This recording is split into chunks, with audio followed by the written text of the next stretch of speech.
One of the things we enjoy doing every year at Harding School of Theology is honoring someone who has been faithful in service to the kingdom. It may be preachers, chaplains, and this year it's a worship leader.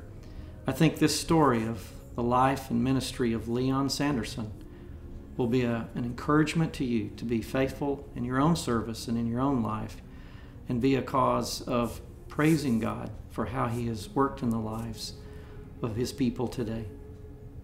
I'm pleased to congratulate Leon Sanderson on the occasion of this marvelous dinner in his honor, and congratulations also to Marilyn.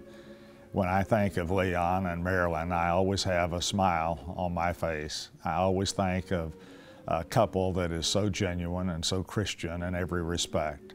Leon, I think of your years of service as a choral director, leading singing in churches. I particularly think of just this past week on Wednesday night when you came to Cersei, as you do often, to lead singing at the fall lectureship meeting. And I think of your beautiful voice, but I think of your sincerity, and I think of the wonderful way in which you lead worship services, not only for us, but in so many different places down through the years. I'm grateful for your untiring support of the program, our graduate program in Memphis.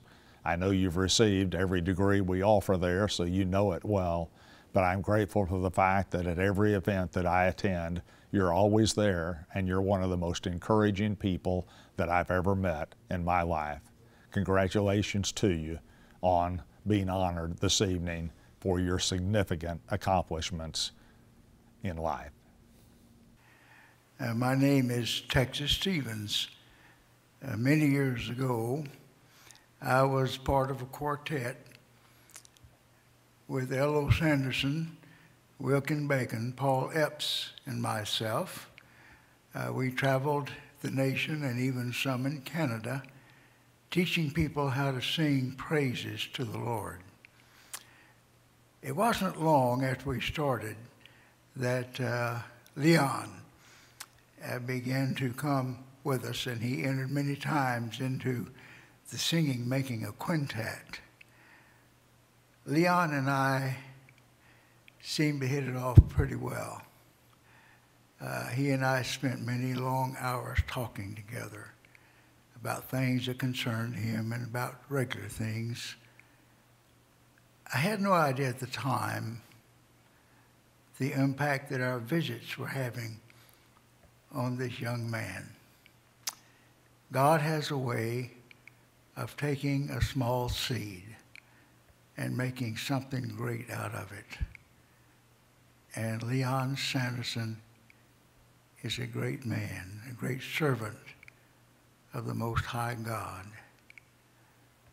My name is Richard Beatty, and this won't take long because I've only known Leon for 71 years.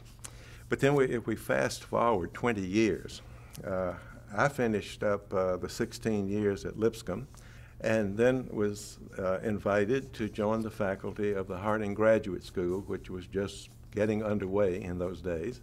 So I went over to Highland Street Church of Christ one Wednesday evening, and I'm sitting there listening to this rather nice guy. I mean, he was pleasant enough, and he made sense with what he was saying in the class, and it began to dawn on me, I think I know this person.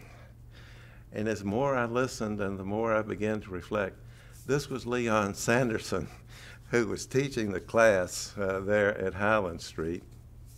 And I introduced myself after the class, and we sort of struck up a friendship. Well, I then started teaching courses at Harding Graduate School, and look up one day, and there's Leon in the class. So from early times till now, he was a student, and a good student. We got to be good friends at that point, and I was preaching at Holmes Road Church of Christ, as well as teaching at the graduate school.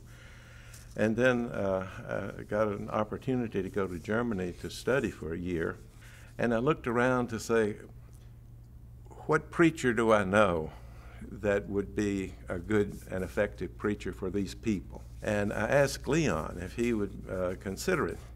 And he was a little hesitant, but with some persuasion, friendly persuasion I must add, he agreed to become the pulpit minister at Holmes Road. A year later, I come back and a little more time passes, and I began to, with Carolyn, my wife, attend at White Station. And now Leon is the song leader at White Station, and the person who is, I've said, is the glue that held that congregation together through all kinds of transitions.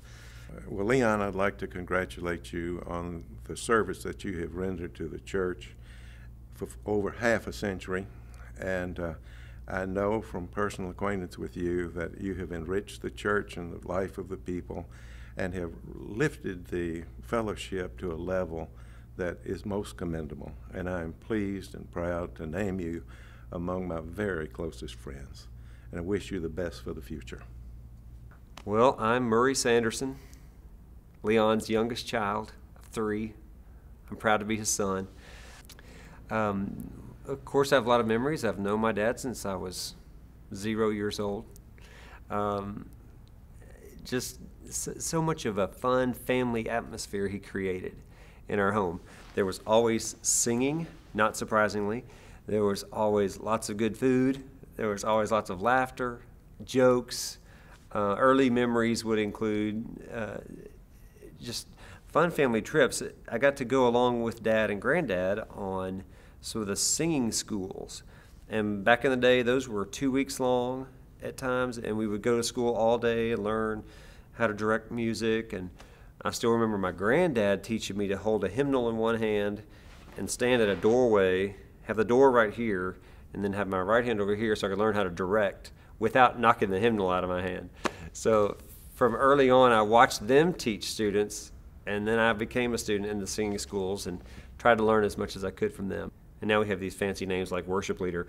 He was back in the day when it was just song leader, and he would say, when the song leader raises his hand to sing and takes a breath, church, you take a breath with him and you jump right in on that first note. And with my dad, it's always been about edifying the church, getting the church to sing the praises of God, because he knew what a changing thing, what a transformative power music has on your soul and your mind and your heart. And so he has always felt, if I can get the church to sing, if I can get the people to sing, then that's what will move them to service and mission and Christ-like lives.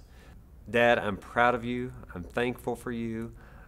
I couldn't imagine anyone else better to receive this award this year, and to think of your 50-plus years of ministry, and I'm only 43, it's truly amazing. And I'm just thankful for your example, and I congratulate you, and I'm just honored to be a part of your family. And so, way to go, Dad. I have known Leon for 30 years, and in the last 15 years have had a very close relationship with him. Twice I was the pulpit minister at White Station, and he was the worship leader. So as in the old days, I called him my song leader. And there were times I got to do something with that. For example, in 2000, when I was invited to speak at a missionary retreat in Brazil, I said, can I take my song leader with me? And they were a little hesitant, and then they said, well, who is it? I said, Leon Sanderson. Leon? Well, then I went with Leon to Brazil. When I look at the life of Leon and his ministry, and I've team taught with him in a Sunday morning adult Bible class for over a decade, and been an elder in a congregation where he has been the worship leader, I would describe his ministry with the word of encouragement. I think he has been an encouragement to anybody that knows him. As you find in Hebrews, the writer of Hebrews says, to encourage one another daily. And I have never been with Leon in a single day that I wasn't encouraged or saw him encouraging others. I'm Brother Michael Crusoe from the North Road Church of Christ. It's an honor to be able to share some thoughts about our good friend and brother in Christ, Leon Sanderson. I really have to go back to when my family and I moved to Memphis. It was July 2001.